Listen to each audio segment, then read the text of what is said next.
Avez-vous déjà eu l'impression de ne pas être à votre place dans ce monde? Comme si vous portiez en vous quelque chose que personne ne comprend, pas même vous? Eh bien, ce n'est peut-être pas faux. C'est peut-être un signe que vous êtes l'un des élus. Et voici une vérité que beaucoup de gens ne veulent pas vous dire: tous ceux qui fréquentent les églises n'ont pas été scellés par Dieu, et tout le monde n'est pas scellé à l'intérieur des églises. Oui, cela peut sembler étrange, mais la vraie spiritualité ne suit presque jamais le scénario qu'on nous a enseigné. Il y a des gens qui portent une mission divine silencieuse, profonde et extrêmement puissante. Des gens ordinaires, invisibles aux yeux du monde, mais marqués dans l'invisible par un sceau spirituel qui les fait faire partie des 144 000 élus mentionnés dans l'Apocalypse. Ce ne sont pas seulement des croyants, ce sont des guerriers spirituels dotés d'une perspicacité aiguë, d'une sensibilité au-delà de la logique et d'une dureté surnaturelle qui défie les statistiques. Si vous avez l'impression que votre vie a été pleine de luttes, de synchronicités étranges, de rejet du péché, d'intuition forte et d'une agitation spirituelle constante, peut-être êtes-vous sur le point de découvrir votre identité divine. Et non, vous n'avez pas besoin d'attendre des années d'études pour cela. Les signes sont déjà en vous, vous avez juste besoin de les reconnaître. Dans les prochaines minutes, vous comprendrez comment identifier clairement ces signes. Et peut-être, découvrir pourquoi le monde a essayé de vous effacer pendant si longtemps. Il y a des gens qui portent quelque chose qui ne peut pas être vu avec les yeux, mais qui peut être ressenti dans l'âme. Ce sont eux les élus. Des gens ordinaires, simples en apparence, mais avec une présence transformatrice qui change l'environnement. Ceux-ci ne sont pas perdus dans le chaos du monde, ils ont été marqués du sceau de Dieu. Une marque invisible mais puissante qui les relie directement à une mission divine. C'est comme si, dès leur plus jeune âge, quelque chose en eux leur disait: tu n'es pas d'ici. Vous avez un but plus grand. Cette marque spirituelle n'est pas le fruit du hasard. Il y a une synchronicité mystique dans chaque pas fait par ceux qui portent cet appel. Des rêves inhabituels aux rencontres apparemment fortuites qui transforment leur vie. Et, fait intéressant, ces signes apparaissent dans les moments où tout semble perdu. La mission des 144 000 commence non pas par la gloire, mais par le conflit. L'inconfort avec le monde révèle l'identité divine qui palpite à l'intérieur, criant pour se réveiller. Être choisi ne signifie pas être meilleur que les autres, mais plutôt être appelé à servir avec plus d'intensité. Ils vivent une sorte d'empathie intuitive qui va au-delà du rationnel. Ils ressentent la douleur de l'autre sans qu'il soit nécessaire de dire quoi que ce soit. C'est comme si Dieu avait déposé en eux un fragment de son propre cœur. Et cette sensibilité, loin d'être une faiblesse, est ce qui les rend capables de résister spirituellement quand tout s'effondre. Mais ne vous y trompez pas, cette mission est solitaire. Les élus ne sont souvent ni compris ni acceptés. Beaucoup sont confrontés au rejet, y compris de la part de leur propre famille. Ils ont des doutes, font face à des luttes internes, mais ils continuent. Parce qu'ils savent qu'il y a une plus grande autorité spirituelle qui guide chaque pas. Et même lorsque le monde leur crie d'abandonner, il y a une certitude tranquille qui murmure: continuez. Vous avez une mission. Et c'est dans ce voyage silencieux et profond que se préparent les scellés. Une préparation qui ne se fait pas sur scène, mais dans les déserts. Et tandis que tout autour d'eux semble s'effondrer, en eux naît une résistance spirituelle qui ne peut être expliquée. C'est à ce moment-là que beaucoup commencent à réaliser que l'appel n'est pas la religion, c'est la transformation intérieure. Et puis, la chute du voile commence. Parce qu'il y a une vérité spirituelle plus profonde que ce qui est prêché dans les chairs. Tout ce qui est sacré ne se trouve pas à l'intérieur d'un temple. La vérité spirituelle la plus puissante se révèle souvent loin des autels. Les 144 000 élus le savent. Ils ne se nourrissent pas seulement de ce qu'ils entendent dans les sermons, mais de ce que l'esprit respire dans le silence. Ils sont guidés par une perception spirituelle aiguë, qui voit au-delà de la surface. Pour eux, la spiritualité n'est pas une performance, c'est une connexion vivante avec la source. Ces gens sentent que quelque chose ne va pas quand la foi devient un spectacle. Beaucoup ont essayé de s'adapter aux règles des institutions religieuses, mais se sont vite rendus compte que le sceau de Dieu ne rentre pas dans les moules humains. Il y a une autorité spirituelle qui parle directement au cœur, sans avoir besoin d'intermédiaire. Et cela dérange ceux qui préfèrent le contrôle à la liberté. Mais les élus ne se prosternent pas. Ils restent fermes, même s'ils sont seuls.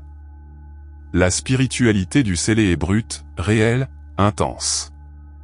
Ils parlent à Dieu en faisant la vaisselle, reçoivent des révélations dans le bus et pleurent dans la pièce sans savoir pourquoi. Ils vivent ce qu'on appelle une connexion cosmique, une connexion qui ne dépend pas du rituel, mais de l'abandon. Beaucoup d'entre eux ont eu des visions, des rêves ou des sensations qui défient toute explication logique. Et non, ils ne sont pas fous. Ils sont réveillés. Il y a une résistance spirituelle à suivre ce chemin solitaire. Parce que, sans la structure des églises, il est facile de se perdre. Mais ceux qui sont scellés sont soutenus par une présence transformatrice qui les fortifie. Ils comprennent que la vraie sainteté naît de l'amour, de la vérité et du rejet du péché, et non de la peur d'aller en enfer. Ce qui les touche, ce n'est pas la culpabilité, c'est la mission divine. Et c'est ce qui fait toute la différence. Les 144 000 ne sont donc pas cachés parmi les chefs religieux. Ils sont parmi les artistes, les enseignants, les mères célibataires, les simples travailleurs. Des gens qui brillent même sans scène, qui agissent avec une empathie intuitive et se transforment avec de petits gestes. Ce sont ceux qui, même en dehors des murs de l'Église, portent en eux la tribu spirituelle d'Israël et ce n'est que le début. Parce que les signes du choix divin sont d'abord révélés dans l'âme. Ceux qui portent le sceau de Dieu ne peuvent pas excuser ceux qui blessent l'âme. Il y a un rejet presque viscéral du péché, du mensonge, de l'injustice. C'est comme si quelque chose à l'intérieur criait quand ils voyaient le mal se normaliser. Les 144 000 ne sont pas des saints parfaits, ce sont des humains en transformation. Mais ils ont une sensibilité spirituelle qui les dérange face à ce qui est impur. Et ce malaise est un signe que l'esprit est vivant en eux. Ils ne peuvent plus rire des mêmes blagues, accepter certaines normalités, ou faire comme si de rien n'était. La transformation intérieure qu'ils expérimentent est comme une lentille qui révèle ce qui passait auparavant inaperçu. Petits mensonges, addictions émotionnelles, manipulations. Tout commence à faire mal. Et ce processus est difficile. Rejeter le péché, ce n'est pas devenir un fanatique religieux, c'est être conscient de ce qui détruit de l'intérieur. Cette prise de conscience mène au choix. Quotidien. Constant. Ils savent que la mission divine qu'ils portent exige de la vigilance. Il ne s'agit pas de perfection, mais d'intention. Dire non à ce qui entache l'identité divine. Et ce choix signifie parfois perdre des amitiés, quitter des lieux, abandonner des habitudes. Non pas par peur, mais par amour du but. L'amour de la vérité devient plus grand que le plaisir momentané de l'erreur. Vous le remarquez dans des attitudes simples. Un élu peut préférer garder le silence plutôt que de répandre des commérages. Vous pouvez refuser une opportunité qui implique une tromperie. Vous pouvez décider de pardonner lorsque le monde vous dit « vengez-vous ». Ce sont des attitudes que le monde n'applaudit pas, mais qui ont un poids éternel. Ce rejet du péché, soit dit en passant, est ce qui permet à la présence transformatrice de Dieu de se manifester plus intensément dans leur vie. Et plus ils rejettent le péché, plus ils se rendent compte que quelque chose de surnaturel les fortifie. Ce n'est pas seulement la volonté, c'est la résistance spirituelle qui est activée. Une force qui se manifeste lorsque tout ce qui se trouve autour pousse du côté opposé. C'est alors que les élus se rendent compte qu'ils ne sont pas seuls. Il y a une force invisible qui les protège, les guide et les soutient. Et c'est précisément cette force qui révèle le signe suivant. Il y a des douleurs qui brisent même les plus forts, mais pas les scellés. Les élus, même face aux tempêtes les plus brutales, restent debout. Non pas parce qu'ils sont invincibles, mais parce qu'ils sont soutenus par quelque chose de plus grand qu'eux-mêmes. Cette résistance spirituelle ne s'apprend pas dans les livres, il se forge dans le feu de la douleur, dans les nuits sans réponse, dans les jours où tout s'effondre. Et pourtant, il continue. Les larmes aux yeux, oui. Mais il continue. Beaucoup regardent et se demandent, comment cette personne peut-elle encore se tenir debout après tout? Il existe une protection surnaturelle qui agit comme un bouclier invisible. Les 144 000 ont été scellés non pas pour empêcher la guerre, mais pour la traverser avec dignité. Et même lorsque le corps vacille, l'esprit se relève avec une force renouvelée. Ce n'est pas une résilience ordinaire, c'est une force divine à l'œuvre en nous. Comme David devant Goliath, la logique n'explique pas, mais la foi soutient. La mission divine ne vient pas sans opposition. Les élus font face à la perte, à la maladie, à l'injustice et à la trahison. Mais quelque chose à l'intérieur d'eux ne meurt pas. Cette résistance surnaturelle est ce qui les distingue, peu importe le nombre de fois qu'ils tombent, il y a toujours un nouveau départ. C'est comme si la vie disait « fin » et que Dieu soufflait « recommencer ». Et il commence. Même avec la peur. Même blessés. Parce qu'ils savent qu'il y a un objectif plus grand en jeu. Vous voulez un exemple pratique? Prenez l'histoire de personnes qui ont survécu à de grands traumatismes et qui aident aujourd'hui les autres à guérir. Ce sont des mères qui ont perdu des enfants et qui accueillent aujourd'hui d'autres mères. Ce sont d'anciens toxicomanes qui sont devenus des mentors. Leur douleur est devenue un ministère. Et c'est là le secret des scellés, ils transforment les plaies en cicatrisation. Non pas sur leur propre mérite, mais parce qu'ils portent une identité divine qui opère même dans le chaos. Et plus ils résistent, plus les signes apparaissent. D'étranges coïncidences, des intuitions justes, des portes qui s'ouvrent sans explication. La synchronicité mystique commence à se manifester. Comme si l'univers entier conspirait en leur faveur. Et ce n'est pas une illusion, c'est le ciel qui dit « Je suis avec vous ». Car les élus ne marchent pas par la vue, mais par la révélation. Avec le scellé, rien n'est le fruit du hasard. Ils vivent entourés de synchronicités mystiques qui, à l'œil ordinaire, semblent de simples coïncidences. Mais pour ceux qui ont une perception spirituelle aiguë, il est clair qu'il y a un ordre supérieur qui guide les pas. Trouver quelqu'un au bon moment, recevoir un message qui répond à une prière, ressentir une impulsion inexplicable qui évite un désastre. Tout cela fait partie de la direction divine. C'est comme si les mondes physiques et spirituels étaient entrelacés tout le temps et que les élus voient ces coutures. Ils apprennent à faire confiance à ces signaux. Par exemple, une personne a des doutes sur le fait de déménager dans une autre ville et, de nulle part, 3 personnes différentes mentionnent exactement cet endroit en moins de 24 heures. Ce n'est pas un hasard, c'est une réponse. Et les 144 000 apprennent à discerner la voix de Dieu dans les petites choses. La mission divine qu'ils portent exige de la sensibilité. Par conséquent, ces synchronicités ne sont pas seulement des réconforts spirituels, mais des directions stratégiques. Beaucoup de ceux qui étaient scellés ont pris des décisions cruciales basées sur des intuitions qui se sont avérées plus tard être absolument justes. Un livre qui m'est tombé sur les genoux, un mot entendu dans la circulation, un vers lu de manière accidentelle. Tout a une raison. Parce que lorsque le sceau est actif, le ciel communique tout le temps. Cette connexion demande de la pratique.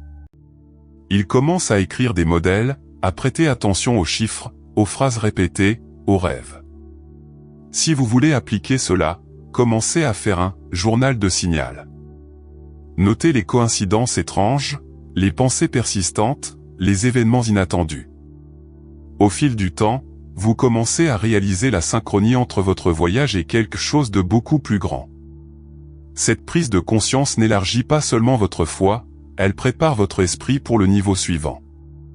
Et plus ils deviennent attentifs, plus ils s'ouvrent à des réalités invisibles. Vous commencez à sentir qu'il y a quelque chose de plus grand à l'œuvre, même lorsque tout semble être à l'arrêt. Et cette ouverture les conduit à quelque chose d'encore plus profond, la connexion cosmique. Un état de conscience où le monde cesse d'être aléatoire, et devient une scène de révélation constante. Il y a un type de sensibilité qui n'est pas apprise, seulement éveillée. Les scellés vivent dans cet état de connexion cosmique, où ils perçoivent bien au-delà de l'évidence. Ils ressentent le poids des énergies lorsqu'ils entrent dans un lieu, ils captent des intentions cachées dans un regard, ils entendent plus que des mots, ils sentent ce qu'il y a derrière eux. C'est comme si leur âme avait une antenne directement accordée au divin. Rien ne passe inaperçu. Beaucoup de ces élus rapportent des expériences inhabituelles, des rêves qui se réalisent plus tard, des sensations physiques lors de la rencontre de quelqu'un portant une charge spirituelle dense, des visions pendant la prière. Ce ne sont pas de la folie, ce sont des perceptions spirituelles activées. Ils lisent les signes du ciel comme on lit un livre ouvert. Et plus vous obéissez aux instructions intérieures, plus vous vous alignez avec la mission divine que vous portez en vous. Ces perceptions ne les isolent pas du monde, au contraire, elles les rendent plus empathiques. Il est courant de voir une personne sceller réconforter quelqu'un sans même que la personne ne dise un mot. Ils voient les douleurs invisibles, ressentent les guerres internes des autres et pleurent souvent pour des causes qui ne sont même pas les leurs. C'est l'empathie intuitive, l'une des marques les plus fortes de l'identité divine. Ils sentent le monde avec le cœur de Dieu. Voulez-vous appliquer cela à votre réalité? Commencez par observer davantage et juger moins. Lorsque vous entrez dans une pièce, demandez-vous, que ressent mon esprit ici? Avant d'aller dormir, priez et demandez à rêver des instructions divines. Notez tout. Au fil du temps, vous vous rendrez compte que votre esprit est entraîné à percevoir l'invisible. Et lorsque cela se produit, votre spiritualité cesse d'être théorique et devient pratique, vivante, présente. Et c'est cette pratique qui active quelque chose d'encore plus puissant, la présence transformatrice. Un champ d'énergie si réel que lorsqu'un élu entre dans un lieu, l'obscurité est dérangée, les cœurs s'ouvrent et l'atmosphère change sans qu'un mot ne soit prononcé. Certaines personnes n'ont même pas besoin de parler, elles arrivent tout simplement. L'atmosphère change. L'environnement s'adapte. C'est la marque de ceux qui portent la présence transformatrice. Les scellés, sans s'en rendre compte, portent un champ spirituel qui affecte tous ceux qui les entourent. Là où ils entrent, la lumière entre ensemble. Il ne s'agit pas de charisme ou de talent humain, mais d'autorité spirituelle. Une force silencieuse mais irrésistible qui vient de l'intimité avec Dieu. Avez-vous déjà vu quelqu'un entrer dans une pièce et tout le monde devient plus calme, plus attentif, encore plus sensible? C'est tout. Les élus ont cet effet. Ils n'imposent pas, ils rayonnent. Le sceau de Dieu sur eux n'est pas seulement une protection, c'est une influence céleste. Et cette influence n'est pas faite de cris, mais de témoignages. C'est le genre de personne qui, même sans dire « je suis croyant », inspire la foi, l'espérance et le changement. Parce que l'esprit parle par la présence. Cette autorité spirituelle se manifeste principalement lorsque les mots viennent du bon endroit, de l'expérience avec le divin. Lorsqu'une personne scellée parle, les mots ont du poids. Non pas parce qu'il mémorisait des versets, mais parce qu'il vivait ce qu'il prêchait. Et ça touche. Cela transforme. Avez-vous déjà vu quelqu'un conseiller avec une simple phrase et, soudainement, cette phrase devient clé dans l'esprit de ceux qui l'ont entendue? C'est l'onction. C'est la mission divine en action. La présence transformatrice se manifeste également en temps de crise. Par exemple, un élu peut être en réunion tendue et, avec quelques mots et une position ferme, désamorcer un conflit. Ou vous pouvez être dans un cercle d'amis et, en partageant un témoignage, générer des larmes et de la réconciliation. Ils ne le font pas par la technique, c'est l'esprit en eux qui opère. Et plus ils rejettent le péché, plus ils ont d'autorité. Mais ce pouvoir n'est pas seulement de réconforter, c'est aussi de protéger. À la fin des temps, lorsque le chaos s'intensifiera, cette présence sera le bouclier des 144 000. Pas seulement une protection physique, mais une protection spirituelle. Un bouclier qui va au-delà du visible, et qui vous gardera au milieu de l'apocalypse qui se dessine. Dans les jours les plus sombres, lorsque le monde est plongé dans le chaos prophétisé, les scellés ne seront pas impuissants. La promesse est claire, ceux qui sont marqués du sceau de Dieu bénéficieront de la protection divine. Et il ne s'agit pas seulement d'être épargnés par les tragédies physiques, mais d'être spirituellement protégés.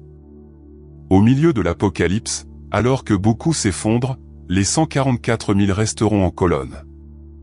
Non pas parce qu'ils sont intouchables, mais parce qu'ils sont protégés par quelque chose auquel le mal ne peut pas accéder. Cette protection surnaturelle se manifeste de manière inattendue. Il peut s'agir d'un délai, inopportun, qui les empêche d'être sur le site d'une catastrophe. Il peut s'agir d'une vision, d'un avertissement de rêve, d'un malaise spirituel qui les fait changer de cap. Les élus savent reconnaître ces signes. Ils ont appris, au fil du temps, à ne pas ignorer l'inspiration de l'esprit.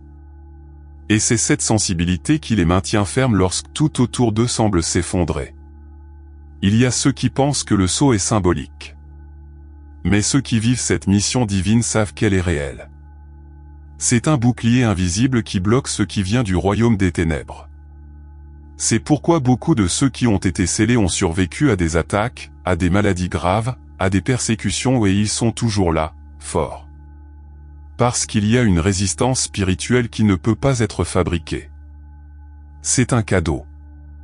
C'est du patrimoine.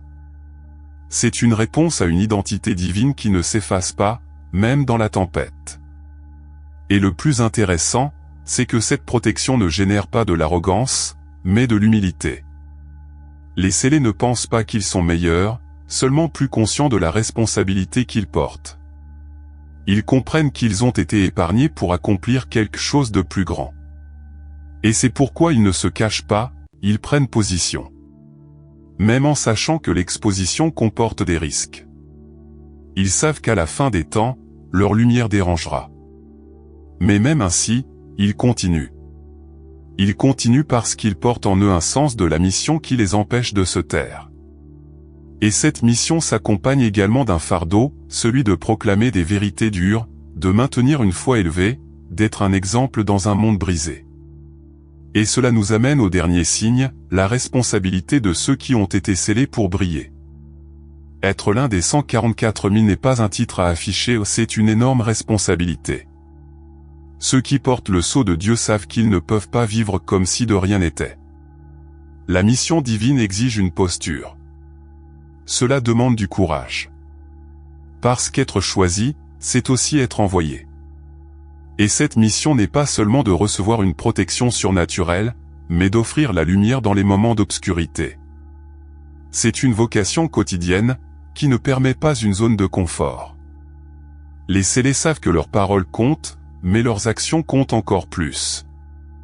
Ils comprennent qu'ils doivent être un phare, même lorsqu'ils sont fatigués. C'est pourquoi ils choisissent de pardonner quand ça fait mal, de parler quand tout le monde se tait, de rester quand tout les invite à s'échapper. Ils ont suffisamment de perspicacité spirituelle pour savoir quand ils doivent intervenir et une empathie intuitive pour le faire avec amour, et non avec jugement. Être un exemple est devenu une routine. Cette responsabilité s'étend aux choix quotidiens. Ce qu'ils consomment, ce dont ils parlent, avec qui ils traînent. Tout compte. Parce que chaque détail peut renforcer ou affaiblir votre autorité spirituelle. Ils comprennent que la sainteté n'est pas la perfection sans défaut, mais l'intention pure à chaque pas. Et même quand ils font des erreurs parce qu'ils font des erreurs, ils se repentent et recommencent. Parce que la mission est plus grande que l'orgueil. C'est plus grand que l'ego. Vous voulez un exemple pratique ?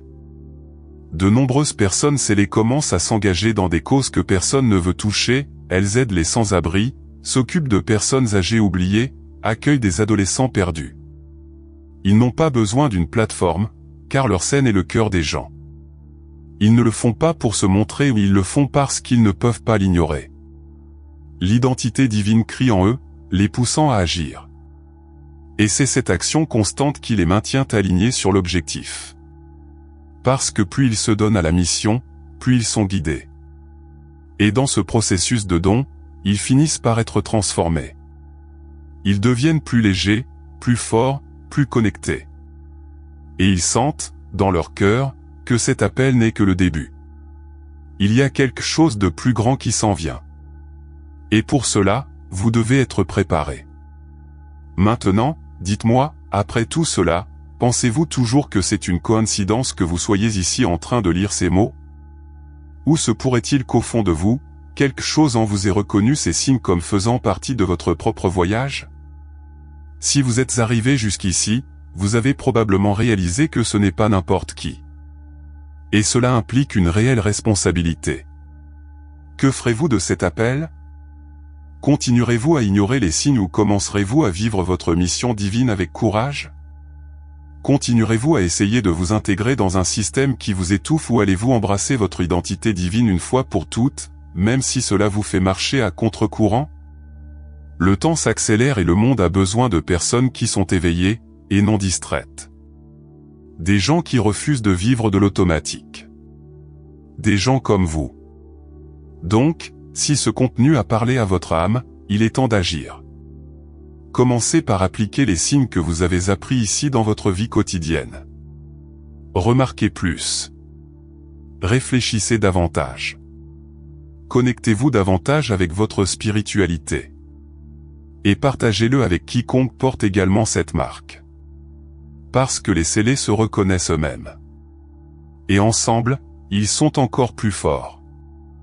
Oh, et si vous voulez continuer à recevoir ce type de contenu qui éveille, transforme et renforce votre foi, vous le savez déjà, abonnez-vous à la chaîne, activez la cloche de notification et restez avec nous. Parce qu'il y a encore beaucoup plus de révélations à venir. Et vous ne voudrez pas manquer ce qui vous attend.